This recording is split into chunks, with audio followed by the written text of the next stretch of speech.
नमस्कार दोस्तों, मैं जयप्रकाश तिवारी। आज कक्षा 10 का टॉपिक फर्स्ट यानी कि पहले अध्याय का टॉपिक लेके आया हूँ। आप जानते हैं कि कक्षा 10 में पहले यूनिट का नाम है रासायनिक अभिक्रियाएं, है ना। क्या नाम है? रासायनिक अभिक्रियाएं। तो आज हम रासायनिक अभिक्रियाओं के बारे में अध्ययन करेंगे। रासायनिक अभिक्रियाएं क्या होती हैं, रासायनिक अभिक्रियाएं क्या होती हैं, इसकी डेफिनेशन जानेंगे। उसके बाद फिर हम उसके टाइप्स जानेंगे। तो क्या होते हैं? जब दो पदार्थ आपस में मिलते हैं, है ना। रासायनिक अभिक्रियाओं को क्या कहेंगे? जब दो पदार्थ आपस में मिलते हैं और एक नया उत्पाद बनाते हैं, तो इन पूरे समीकरण को हम क्या बोलते हैं? रासायनिक अभिक्रिया कहते हैं। जैसे मैग्नीशियम तथा ऑक्सीजन दोनों क्या हैं? अभिकारक हैं।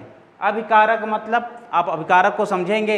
अभिकारक यानी अभिक्रिया में भाग लेने वाले पदार्थ क्या होते हैं? अभिक्रिया में भाग लेने वाले पदार्थ अभिकारक कहलाते हैं।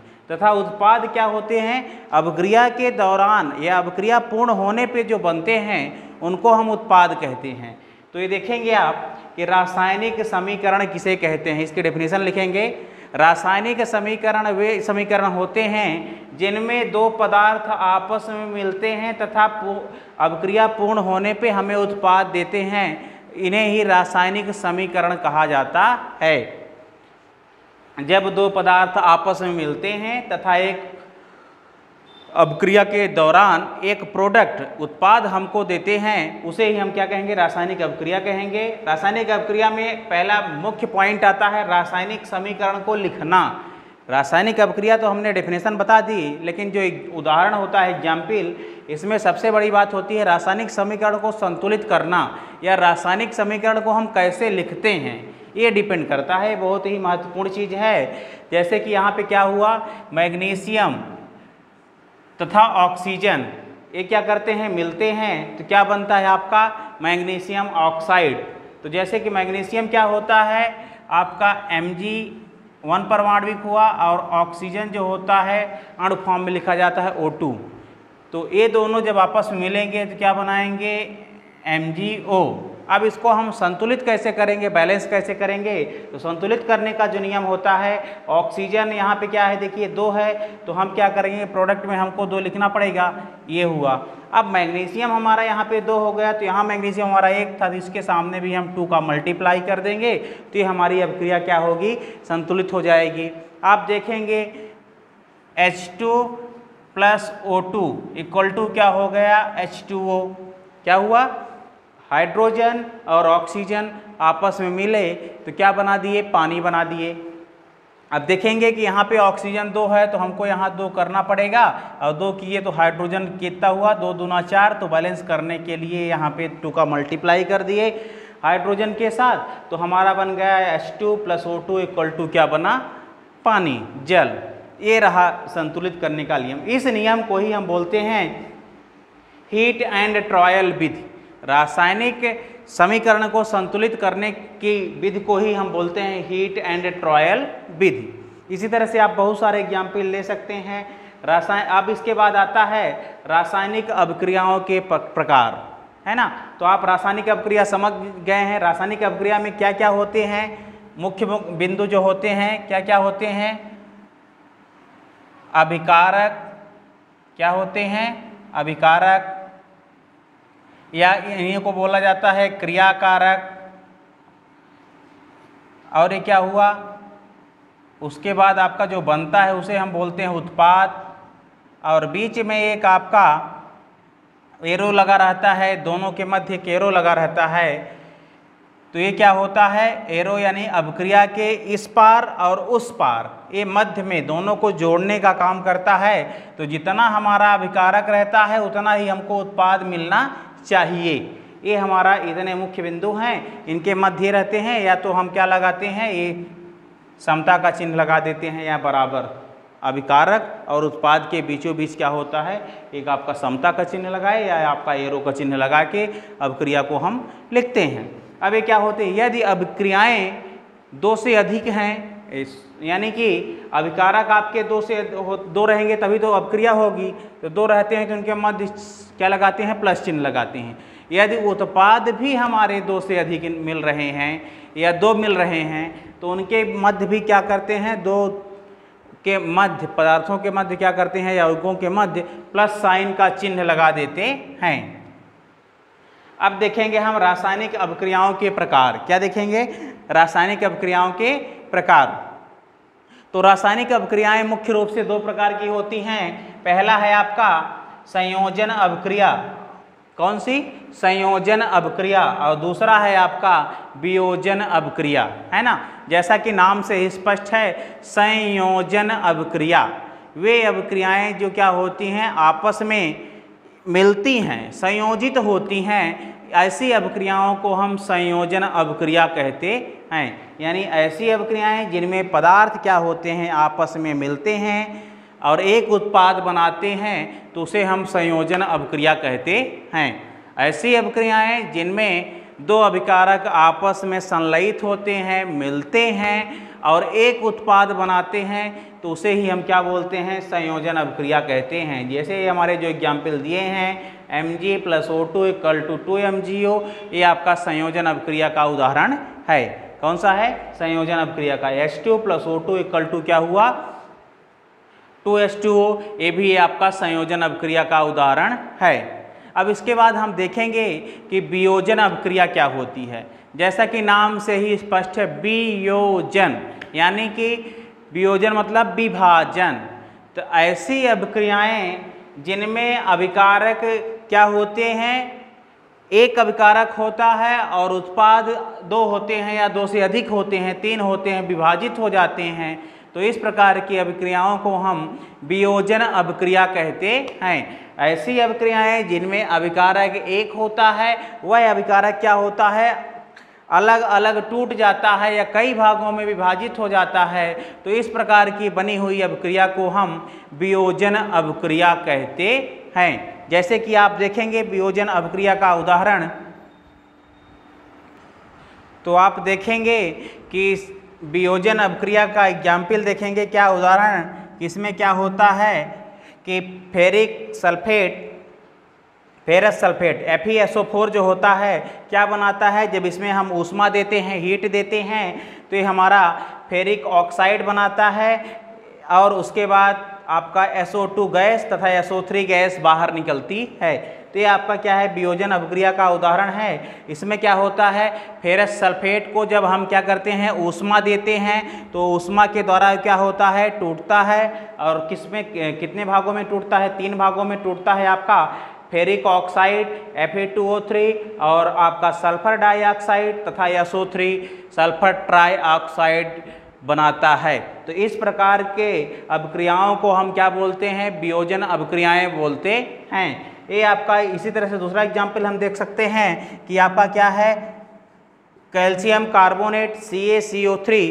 कैल्शियम कार्बोनेट जो होता है हमारा, इसको जब हम ऊष्मा देते हैं, तो ऊष्मा देने के बाद क्या होता है, कैल्शियम ऑक्साइड सॉलिड में प्रोडक्ट देता है उत्पाद, तथा कार्बन डाइऑक्साइड गैस यहाँ से मुक्त होती है, रिलीज होती है, और कार्बन डाइऑक्साइड क्या कर देता है, बाहर निकाल देता है।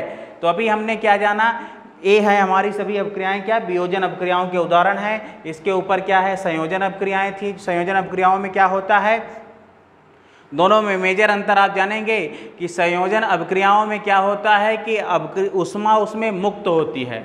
अभिक्रियाओं में, संयोजन अभिक्रियाओं में क्या होता है, ऊष्मा मुक्त होती है यानी कि बाहर निकलती है। और वियोजन अभिक्रिया में हमको ऊष्मा की ज़रूरत होती है, यानी कि ऊष्मा क्या करती है, लगानी पड़ती है, हीट देना पड़ता है, तब वो क्या होता है, अभिकारक जो होते हैं तो टूटते हैं, उनका विभाजन होता है।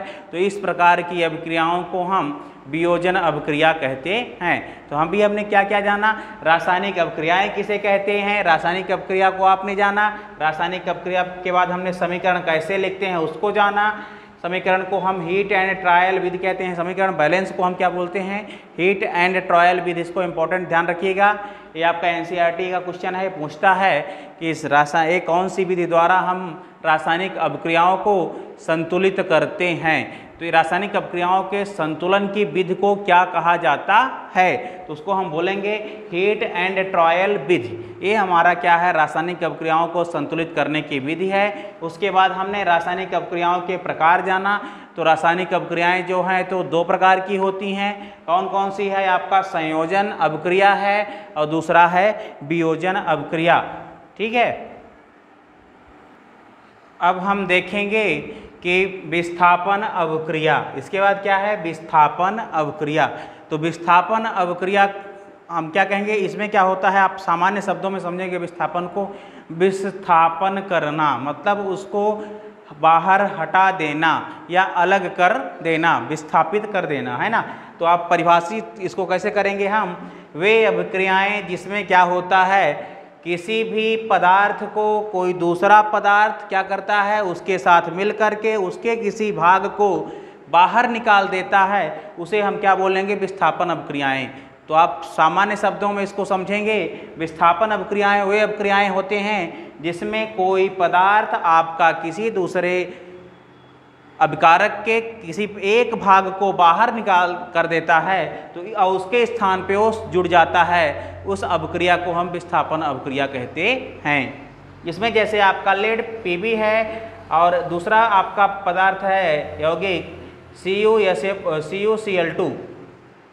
तो ये क्या करता है? लेड जो होता है ज़्यादा कापर की अपेक्षा ज़्यादा क्रियाशील होता है, तो लेड क्या होता है? कापर को बाहर कर देता है, क्लोरीन के साथ अभिक्रिया करके लेड क्लोराइड बना देता है तथा कापर सॉलिड अवस्था में उसको बाहर निकाल देता है। इसी तरह से आप समझ सकते हैं, जिंक है सॉलिड अवस्था में और आपका कॉपर सल्फेट है। तो जब जिंक और कॉपर सल्फेट, इसमें क्या होता है? कॉपर की अपेक्षा जिंक ज़्यादा क्रियाशील होता है, तो क्या करता है कि जिंक और सल्फेट आपस में मिल करके जिंक सल्फेट एक्वस सॉल्यूशन बनाते हैं और आपका कॉपर सॉलिड अवस्था में कॉपर धातु को बाहर निकाल देते हैं। तो ये इस प्रकार की अभिक्रियाओं को हम क्या बोलेंगे कि विस्थापन अभिक्रिया। दूसरा टाइप्स है इसका द्विविस्थापन अभिक्रिया। द्विविस्थापन अभिक्रियाएं वे अभिक्रियाएं होती हैं जिनमें आयनों का आदान प्रदान होता है। इनमें क्या होता है? आयनों का आपस में आदान प्रदान होता है। इस प्रकार की अभिक्रियाओं को द्विविस्थापन अभिक्रिया कहते हैं। जैसे आपका Na2SO4 सोडियम सल्फेट और बैरियम क्लोराइड आपस में अभिक्रिया करते हैं तो क्या बनाते हैं? Barium sulphate. इसमें आपका बैरियम पॉजिटिव है और आपका सल्फेट नेगेटिव है, दोनों आपस में मिलते हैं और क्या होता है? बैरियम सल्फेट बना देता है और इसका आपका क्लोरीन और इसका सोडियम आपस मिल करके NaCl बना देते हैं। तो इस प्रकार की अभिक्रिया को द्विविस्थापन अभिक्रिया कहते हैं। तो अभी हमने क्या जाना? विस्थापन अभिक्रिया जाना और द्विविस्थापन अभिक्रिया को जाना। तो आज के इस अध्याय में रासायनिक अभिक्रियाओं में हमने रासायनिक अभिक्रिया के बारे में पढ़ा तथा इसके बाद रासायनिक समीकरण क्या होते हैं, रासायनिक समीकरण को जाना और उसके बाद रासायनिक समीकरण के प्रकार को जाना। फिर इसके बाद हमने विस्थापन अभिक्रिया जानी तथा द्विविस्थापन अभिक्रिया को समझा।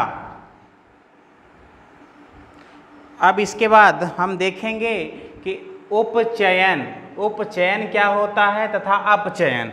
उपचयन आप जैसा कि जानते हैं कि उपचयन यानी कि किसमें क्या होता है? ऑक्सीजन की वृद्धि होना। उपचयन मतलब ऐसी अभिक्रियाएं जिसमें ऑक्सीजन की वृद्धि होती है, उस अभिक्रिया को हम उपचयन अभिक्रिया कहते हैं। वे अभिक्रियाएं जिनमें ऑक्सीजन जिनके में क्या होता है? उत्पाद में ऑक्सीजन की वृद्धि होती है, ऐसी अभिक्रियाओं को उपचयन अभिक्रिया कहते हैं। जैसे आपका Cu है, कॉपर तथा ऑक्सीजन मिलकर के क्या बना रहा? CuO क्यूप्रिक ऑक्साइड बनाता है। और उसके बाद दूसरा है आपका अपचयन। अपचयन वे अभिक्रियाएं होती हैं जिनमें ऑक्सीजन को क्या कर रहे हैं? ह्रास हो रहा है, उसका क्षरण हो रहा है, नुकसान हो रहा है, ऑक्सीजन की कह सकते हो कमी आती है, जिसमें उसे हम अपचयन अभिक्रिया कहते हैं, यानी अपचयित कर लेती हैं, मतलब अपचयित। तो ये क्या हुआ? जिसमें जैसे कि उदाहरण देखेंगे H2 प्लस आपका CuO मिलके क्या बना दिया? पानी और कॉपर, जल और कॉपर। तो इसमें क्या हुआ? ऑक्सीजन का ह्रास हुआ, ऑक्सीजन की कमी हुई। तो आप कह सकते हैं कि उपचयन का मतलब ऑक्सीजन में वृद्धि। वे अभिक्रियाएं जिनमें अभिक्रिया के दौरान ऑक्सीजन में वृद्धि होती है या ऑक्सीजन बनता है तो उसे हम बोलते हैं उपचयन अभिक्रिया। तथा दूसरा बोलेंगे अपचयन। अपचयन क्या होती हैं? वे अभिक्रियाएं होती हैं जिन अभिक्रिया के दौरान ऑक्सीजन का ह्रास होता है, ऑक्सीजन की कमी होती है, उसे हम अपचयन अवक्रिया कहते हैं। अब इसी को दोनों को मिला के एक आता है रेडॉक्स अवक्रिया, आप सुने होंगे। वे अवक्रियाएं जिनमें ऑक्सीकरण यानी कि उपचयन तथा अपचयन, ऑक्सीकरण तथा अपचयन दोनों होता है, उस अवक्रिया को हम रेडॉक्स अवक्रिया कहते हैं। जैसे आपका जिंक ऑक्साइड प्लस कार्बन मिलकर के जिंक और कार्बन मोनोऑक्साइड बनाता है। इस अवक्रिया को हम रेडॉक्स अवक्रिया बोलते हैं। क्या बोलते हैं? रेडॉक्स। इंपॉर्टेंट है, पूछता है रेडॉक्स अवक्रिया किसे कहते हैं। तो आप कह सकते हो वे अवक्रियाएं जिनमें ऑक्सीकरण तथा अपचयन दोनों होता है। इनमें क्या हो रहा है? दोनों हो रहा है। तो इस अवक्रिया को हम बोलते हैं रेडॉक्स अवक्रिया। ये इंपॉर्टेंट क्वेश्चन है, पूछता है रेडॉक्स अवक्रिया किसे कहते हैं या रेडॉक्स अवक्रिया में क्या होता है। तो आप बोलेंगे कि रेडॉक्स अवक्रियाएं वे अवक्रियाएं होते हैं जिनमें ऑक्सीकरण और अपचयन दोनों होता है, रेडॉक्स अवक्रिया कहते हैं। अब इसके बाद इस यूनिट का लास्ट टॉपिक है संक्षारण। जैसा कि आप जानते हैं संक्षारण कहाँ होता है, संक्षारण क्या होता है। तो संक्षारण धातुओं में होता है, यानी जंग लगना। संक्षारण का सामान्य शब्द है हिंदी जंग लगना। तो आप कह सकते हो कि धातुओं के धीरे धीरे नष्ट होने की क्रिया को संक्षारण कहते हैं। धातुओं के धीरे धीरे नष्ट होने की क्रिया को संक्षारण कहते हैं। धातुएं कैसे नष्ट होंगी? जैसे हमारी कोई धातु पड़ा है लोहा, वो क्या हो रहा है, इसमें वायुमंडल की नमी, अन्य विभिन्न गैसें, और इसमें क्या हो रहा है आपका वर्षा का जल तथा उसमें जो हमारे वायुमंडल में गैसों में जो आर्द्रता है, इन सब के कारण वो क्या हो रही है, धातुओं की सतह पे जा कर के उससे रिएक्शन करती हैं, क्रिया करती हैं तथा वो नमी को क्या करता है, सोखता है। तो इस क्रिया से वो क्या होती है, धातु धीरे धीरे नष्ट होती है। इस क्रिया को ही हम बोलते हैं संक्षारण। तो आप कह सकते हैं कि धातुओं के धीरे धीरे नष्ट होने की क्रिया को संक्षारण कहते हैं। संक्षारण मतलब उदाहरण है आपका लोहे में जंग लगना। संक्षारण का उदाहरण है लोहे में जंग लगना, ये है आपका संक्षारण का उदाहरण। अब इसको आप बचा सकते हो, कैसे बचाया जा सकता है? तो पहला बचाव है संक्षारण के कि धातुओं के सतह पर लेप करना, पेंट वार्निश आदि को करना, है ना, जो क्या करता है धातुओं की सतह को चिकना कर देता है। तो इसमें क्या होता है, आर्द्रता नमी वगैरह नहीं सोख पाती हैं। दूसरा, धातुओं की सतह चिकनी होनी चाहिए, खुरदुरी नहीं होनी चाहिए। उसमें क्या होता है, फ्लैट एकदम सीधा होना चाहिए। तो क्या होगा, धातु जब नमी उस पर जाएगी तो बाहर आ जाएगी, उससे सरक के नीचे आ जाएगी। तो इसके कारण धातुओं की सतह बच सकती है। और दूसरी बात, गैल्वेनाइजेशन यानी कि क्या होता है, रासायनिक अभिक्रियाओं के द्वारा उनमें क्या होता है, धातुओं के संक्षारण को भी रोका जा सकता है। तो ये इस तरह से हम धातुओं के संक्षारण को रोक सकते हैं या कम कर सकते हैं, इसके बचाव हैं। तो अभी हमने इस यूनिट में जाना क्या, अपचयन, उपचयन तथा रेडॉक्स अभिक्रिया, और उसके बाद संक्षारण। संक्षारण इंपॉर्टेंट है, संक्षारण से भी क्वेश्चन बनते हैं। संक्षारण का उदाहरण है, सबसे बड़ा उदाहरण है लोहे में जंग लगना। तो आज की इस यूनिट, पहली यूनिट कक्षा 10 की पूरी होती है। हमने क्या जाना, रासायनिक अभिक्रियाओं के बारे में जाना, रासायनिक समीकरण जाना तथा रासायनिक समीकरण कितने प्रकार के होते हैं इसको जाना। और उसके बाद हमने क्या जाना, अपचयन जाना, उपचयन जाना तथा विस्थापन को जाना, उसके बाद संक्षारण को जाना। तो इस तरह से कक्षा 10 की पहली यूनिट यहीं पे समाप्त होती है। उसके बाद हम अपने अगले वीडियो में कक्षा 10 यानी सेकेंड यूनिट लेके मिलेंगे। तो नमस्कार दोस्तों।